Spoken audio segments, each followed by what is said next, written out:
Happy New Year and welcome to Barnstable Today. I'm Nick Cortez. Winters on Cape Cod can be an especially difficult time for many of our residents, and not just because of the weather. Many of our neighbors are seniors on fixed incomes that have difficulty paying the high cost for heating oil. Others work seasonal construction or hospitality industry jobs and find themselves unemployed and in need of financial assistance during these colder months. If you or someone you know is in a similar situation and is a resident of the town of Barnstable, the town may be able to provide some emergency financial assistance through the Lombard Trust Fund. For more information on the fund and its history, we turn to a good friend of Channel 18, Lombard Trust Fund Administrator Len Gobeil.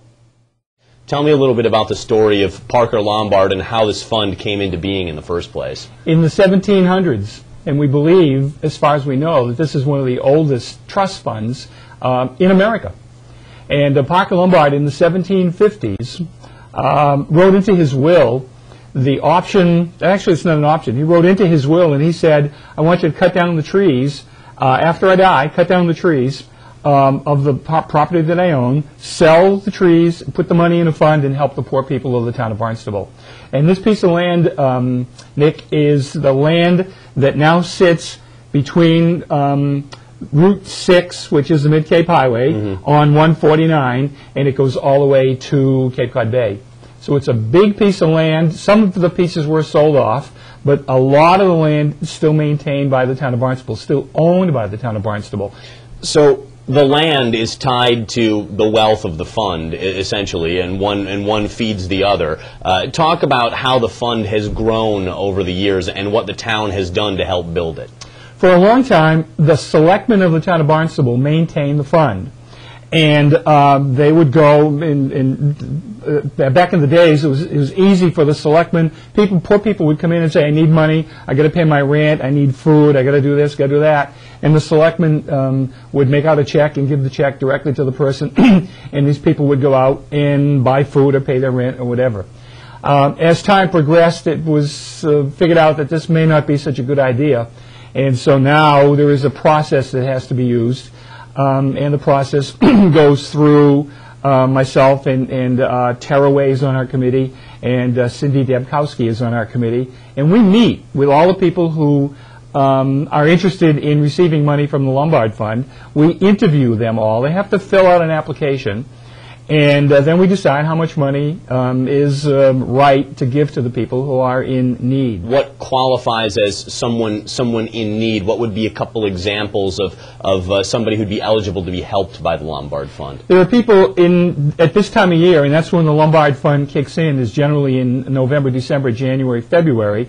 It's a time of year when people are out of work, and a lot of it is due to the economy that we have. Sure. And so people don't have the money necessary to pay a lot of their bills. And basically, the first thing we look at is, are you going to stay in housing? And it's not necessarily public housing. It could be people who have a mortgage payment that is a month late or 2 months late, that they own the house, just got in trouble, and all of a sudden they find themselves a month or 2 months behind. And so generally, the first thing we ask people is, how's your rent? Can we help you with your rent? And depending upon their situation, how much money we have left in the account, we're able to give a check sometimes for $500 to help pay part of the rent. And it's an interview process. They have to fill out the application, and we do an interview, and the three of us then decide how much money we're going to give, if in fact we're going to give some. So it's not just rent though either though. I've heard things relating to paying somebody's electric bill or oil bill for the month or something like that. It's any type of necessities that need to get taken care of right away. I have a phone call that I just received a half hour ago from somebody who works for Housing Assistance Corporation, and they have a client who is without oil and without heat at this moment, as we speak on January 3rd. And so when we're done with the interview, I'm going to go upstairs and see if there's some way that we can help these people. So yes, it is generally rent, but we also do oil, or pay a gas bill or electric bill or something along those lines as well. Now, I think one important thing to understand is that there is an interview process involved. This is not purely a handout from the town of Barnstable. You do have to prove considerable duress in order to be eligible for the funds. And that comes about in the interview process with the three of us. Sure. And we meet with these people, and they come in and they tell us what their story is, and we decide whether or not we can help them. Now, it's all on a case-by-case basis, right, Len? There's no rubric where you either are slotted into this position or you're not. Correct. Okay. I have a good friend who has kind of a motto and kind of a saying that many of the people who live in the town of Barnstable and on Cape Cod are one transmission job away from poverty.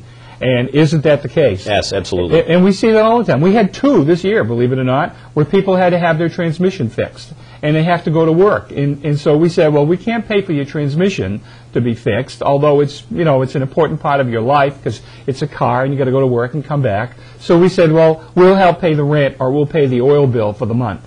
And we've done that. You've been doing it for a number of years now, Len. Can you put an estimated number or maybe even a definite number on how many people that the Lombard Fund has helped, at least in recent history?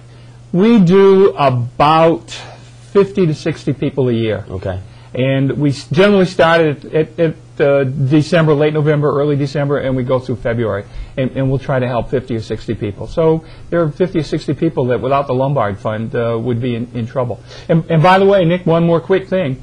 The Lombard Fund is designed for people who live in the town of Barnstable. Right. Only in the town of Barnstable. It's a pretty special and very valuable program for residents of the town of Barnstable. And it's so interesting that our history is so connected to our present, as we see so often as we just drive around the town and see all the old historic homes and other properties and things like that. But here is a man some 250 years ago who had the foresight to make money and make land available for the towns less fortunate, and it's still in effect today. I want to give a big thank you to Joe Reardon and to our town manager, John Klim.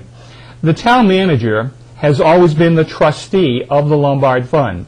And it was, I don't mean to use the word burden in a bad sense, but it was an extra job that the town manager said, you know, if somebody had more time, they might be able to raise more money and pay more attention to this. Mm-hmm. And so Joe Reardon, Justice Joe Reardon, former Chief Justice at the District Court here, mm-hmm. Took it over and has raised the principal amount of the money by raising the taxes, by raising the rents of the people who own the property on Lombard land. So, Len, if somebody knows someone out there or maybe is watching today and is in straits where they really do need some help, what's the best way to initiate the process of interviewing for Lombard funds? Eventually it's going to come down to come in and fill out an application. Okay. So the applications are all in the town manager's office in the second floor of Town Hall. All they have to do is come in, fill out the application, give it back to the women who work in the office. It'll eventually come to my attention. We'll call them, set up an appointment, and we'll interview those people. So it's just as simple as coming into Town Hall and filling out an application.